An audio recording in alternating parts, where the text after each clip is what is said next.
বন্ধুরা, এটা আমার জীবনের প্রথম ঘটনা। আর এই গল্প আজ আমি প্রথমবার তোমাদের সাথে শেয়ার করছি। আমার নাম পাবেল, 23 বছর বয়স বর্তমানে। পড়াশোনা সদ্য শেষ করে চাকরির জন্য ট্রাই করছি। সেই ফাঁকে আমার এক পুরনো স্মৃতি মনে পড়ে যাওয়ার কারণেই তোমাদের আজকের এই ঘটনাটা বলা। আমার বয়স তখন 13 বছর, আমি তখন ক্লাস 8-এ পড়ি। আমার বন্ধু শিহাব আর আমি খুব ভালো বন্ধু ছিলাম। আমাদের পাশাপাশি বাড়ি, পড়াশুনো, খেলাধুলো সব একসাথে করতাম প্রায়। আমার ঠিক পাশের বাড়িটা ওদের। ছোট থেকেই ওদের বাড়িতে গিয়ে খেলতাম। বট খামার বাড়িতে, সে ক্রিকেট হোক বা ব্যাডমিন্টন। সেই রকমই একদিন খেলতে গেছি। হঠাৎ বৃষ্টি নামায় কাকিমা মানে শিহাবের মা আমাদের ঘরে বসতে বলল, বৃষ্টি থামলে বাড়ি যাবি। সেই কথা মতো বসে আছি। আর হঠাৎ সামনে রাখা শোকেসের আয়নাতে চোখ গেল। ঠিক উল্টো দিকে অন্য একটা ঘরের দরজার সামনে একটা পাতলা পর্দা দেওয়া হয়। স্ট্যান্ড ফ্যানের ঝোড়ো হাওয়ায় পর্দা উঠছে। শিহাব তখন তার মায়ের কথামতো ছাদে গেছে কি জানতে। আমি আয়নায় স্পষ্ট দেখতে পাচ্ছি পুতুল কাকিমা স্নান করে এসে চেঞ্জ করছে। পুতুল কাকিমার বিবরণটা একবার দিয়ে দেয়। বয়স তখন 32। ছোটখাটো গড়ন, বেশ 5 ফুট হাইট, মোটাও না আবার পাতলাও না, কিন্তু সামনের বেশ ভরাট। যখন রাস্তা দিয়ে হেঁটে যায় ফাঁকে হালকা মেঘযুক্ত, দেখতে বেশ সুন্দর লাগে যে বলার না। পাড়ার ছোট থেকে বড় সবাই ঘুরে ঘুরে তাকায়। গায়ের রং বেশ ফর্সা, আর সামনে থেকে বুঝতে পারা যায় বড়গুলো আবদ্ধ হয়ে আছে, উন্মুক্ত হতে চাইছে। এই চাপ থেকে ওই গল্প পড়তাম তখন, আর এই কাকিমাদের কথা ভেবে হাতের কাজ মারতাম। সেদিন যে আমি এভাবে কাকিমাকে দেখতে পাব আশা করিনি। আয়না এক মনে দেখছি কাকিমা ভেজা চুলগুলো গামছা দিয়ে বেঁধে তুলে দিল। ভেজা সামনে থেকে নামাতেই কাকিমার যে লাফিয়ে বেরিয়ে এলো, আমি আর থাকতে পারলাম না। আয়নাতে দেখে আর হচ্ছিল না। সাহস পেলেন কোথা থেকে চলে এল। আমি এগিয়ে গিয়ে পর্দার আড়াল থেকে দেখতে লাগলাম কাকিমা। আলো কম থাকায় কাকিমার স্বর্ণ দেখা হয়নি, তবে পাশে যে ঘন জঙ্গলে সুসজ্জিত হয়ে আছে তা ভালোমতোই বুঝলাম। কাকিমা চুল ঠিক করে আরেকবার সামনে তুলে তুলে মুছে পায়ের ফাঁকে গামছা বুলিয়ে নীল। সেগুলো দেখতে পেলাম সুন্দর। নিজেকে সামলাতে পারছিলাম না। আমার অজান্তেই কখন আমি নিজের কাজ শুরু করে দিয়েছি। আমি আর একটু এগিয়ে গিয়ে পর্দার আড়ালে দেখলাম কাকিমা সামনে পড়ে নিয়েছে। কাকিমা একবার শিহাবকে ডাকল, কিন্তু তখনও আসেনি। আমি চমকে উঠলাম। আমি বললাম, আসেনি এখনো কাকিমা? কাকিমা বলল, এই গামছাটা আর এটা একটু মেলে দিয়ে আসি, হাবকে ডাক। ভেতরে গিয়ে দেখলাম কাকিমা কাপড় পরছে। উফ, সে কি দৃশ্য! ফর্সা রং, লাল রঙের ওই আশারিতে কি লাগছিল! আমি হাঁ করে দেখছি। কাকিমা বলল, কি ভাবছিস রে, গামছা আর এটা মেলে তো একটু জল গড়াচ্ছে। আমি গামছাটা এক হাতে আর ওটা আরেক হাতে নিয়ে উপরে চলে যায়। ওটা বারান্দায় মেলে দিয়ে দেখি একটা কাকিমার লাল রঙের ঝুলছে গামছা, আর ওটা নিয়ে চিলেকোঠার ঘরে চলে যায়। এই চিলেকোঠার ঘরটা আমি ভিডিও দেখতাম আর নিজের কাজে ব্যস্ত থাকতাম। এই মুহূর্তে আমি আর সামলাতে না পেরে গামছাটা নাকে মুখে ঘষে ফিল করলাম। কাকিমার স্পর্শ মেলে গন্ধ আমাকে যেন আরও আরাম করে দিচ্ছিল। আর ভাবতে লাগলাম কখন যে কাকিমা আমাকে খাবার দিবে আর কাকিমা জোরে জোরে চিৎকার দিবে। আরও তাড়াতাড়ি কাজ করতে লাগে। আর ঠিক যখন কাজ শেষ পর্যায়ে এসেছে, কাকিমা এর নুপুর পরা পায়ের শব্দ। আমি চুপ করে বসে রইলাম। কাকিমা ভেবেছে শিহাব উপরে আছে অন্ধকার চিলেকোঠার ঘরটার। কাকিমা আর দেখল না। বাকিগুলো মেলতে এলো। আমি দরজার ফাঁক দিয়ে দেখছি। আবার কাকিমাকে কি অসাধারণ লাগে যে কি বলব। এইভাবে আমি আমার কাজ শেষ করলাম কাকিমার তার উপর। কাকিমা নিচে যেতে আমি তার ওটা দিয়ে ভালো করে মুছে ফেললাম, কিন্তু ওটা কোথায় রাখ ভাবতে লাগলাম। আমি গামছাটা যথাস্থানে মেলে দিয়ে ওই ঘরে একটা পুরনো ব্যাগ পড়েছিল, ওতে ভরে রাখলাম। চুপচাপ নেমে যা ভাবলাম কাকিমা আমাকে দেখে ফেল আর সঙ্গে সঙ্গে প্রশ্ন করল, তুই কোথায় ছিলি? উপরে তো শিহাবকেও দেখলাম না। একটু পরে নিচে এসে দেখি উঠোনে। আমি আমতা আমতা করে বললাম, উপরেই তো ছিলাম। একটা ঘুড়ি উড়ছিল, ওটাই দেখতে উঠেছিলাম। এরই মধ্যে শিহাব চলে এসেছে। আমি ইশারা করলাম, ও বুঝতে পারল আমি কাজ করে এলাম। চিলেকোঠার ঘর থেকে আমি বললাম, ভাই ওই লাল ঘুড়িটা আর দেখতে পেলাম না। শিহাব বলল, হ্যাঁ আমি উঠোন থেকেও দেখতে পেলাম না। এই বলে ম্যানেজ করে সেই দিন বেরিয়ে এলাম।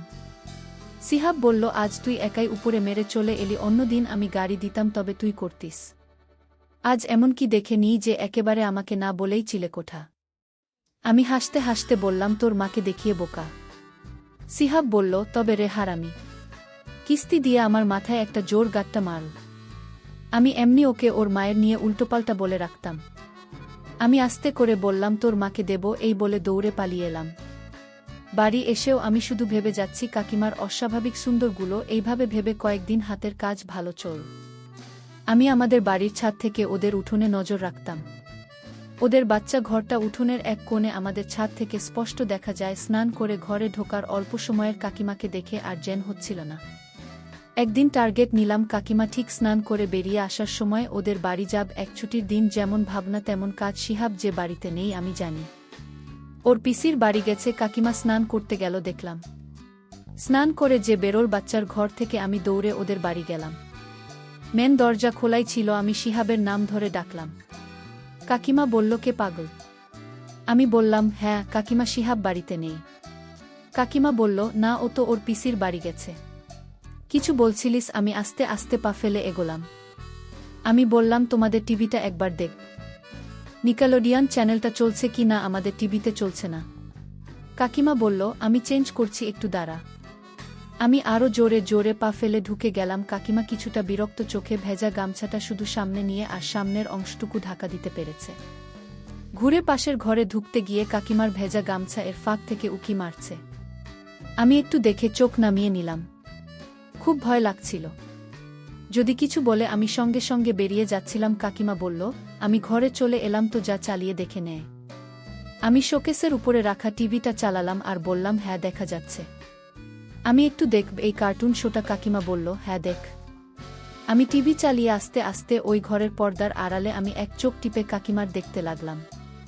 কাকিমার খুব সুন্দর, তার চলন দেখেই বোঝা যায়। সাহসটা বেড়ে গেল। দু চোখ ভরে দেখতে লাগলাম। এক হাতে পর্দা ধরে আছি আর এক হাতে নিচের কাজ করে দিয়েছি। কাকিমা হঠাৎ যে শুধু একটা উপর পর্যন্ত তুলে বেরিয়ে চলে আসবে আমি ধারণা করতে পারিনি। আমি হতভম্ব হয়ে দাঁড়িয়ে আছি, ভয়ে আমার গলা শুকিয়ে কাঠ।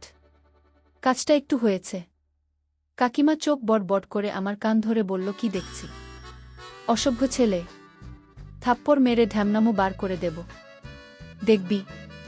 আমি বললাম, না কাকিমা, ভুল হয়ে গেছে, আর কোনোদিন হবে না। কাকিমা বলল, চল তোর বাড়িতে গিয়ে বলছি কেমন ছেলে তৈরি হয়েছে। আমি তোর মায়ের মতো, আর আমাকে দেখে তো দাঁড়াচ্ছে, লজ্জা করে না?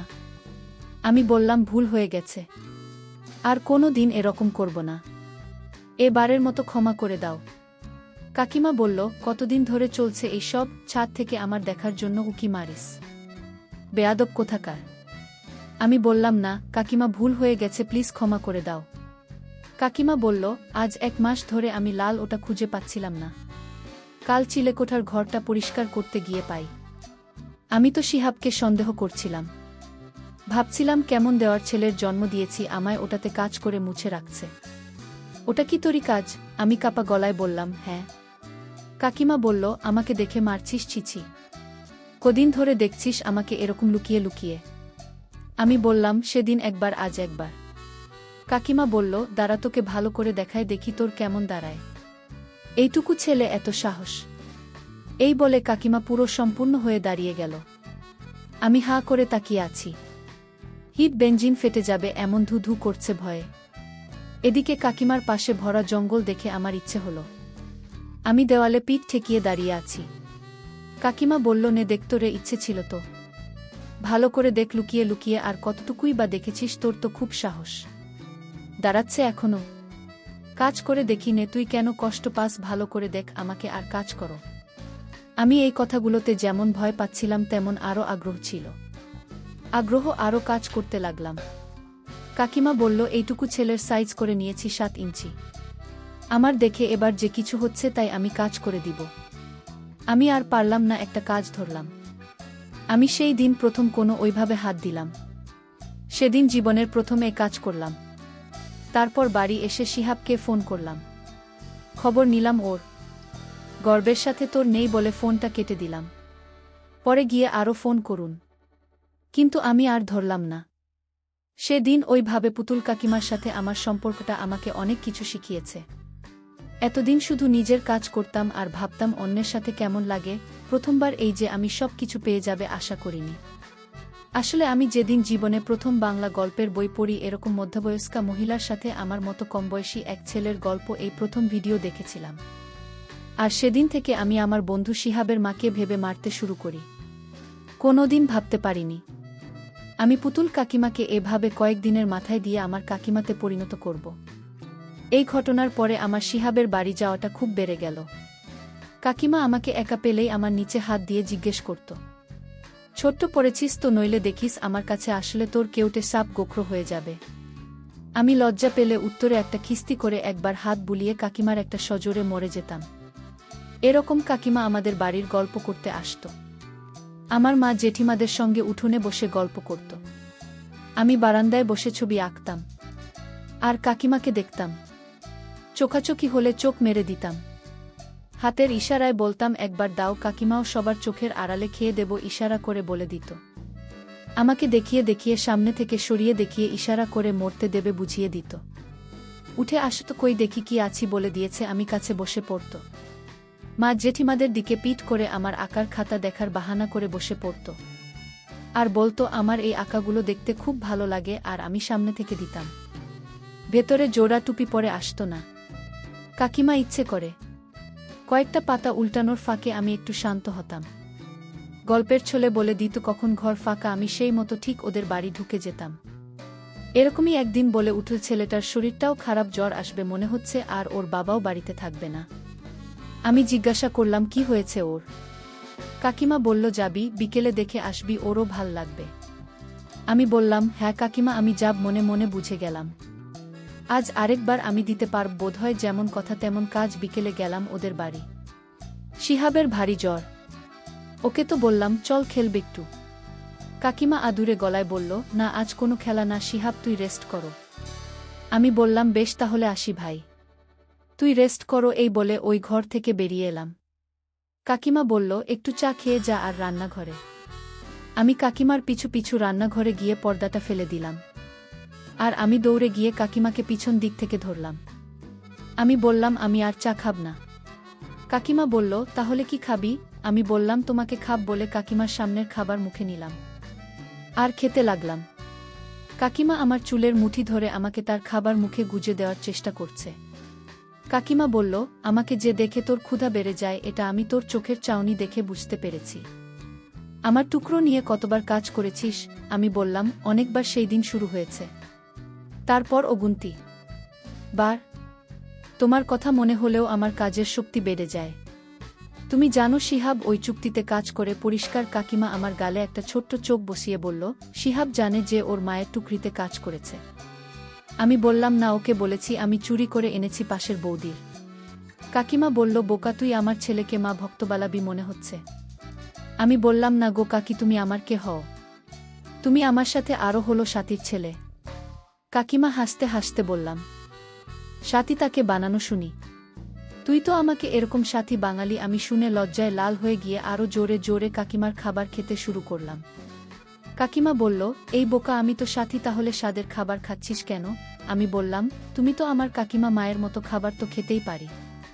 কাকিমার খাবার খেতেও কাজ করতে 1 ঘন্টা লেগে গেল। কাকিমা বলল এবার আমি সন্ধে দিতে যাব। আমি একটু মায়ের দৃষ্টিতে তাকালাম।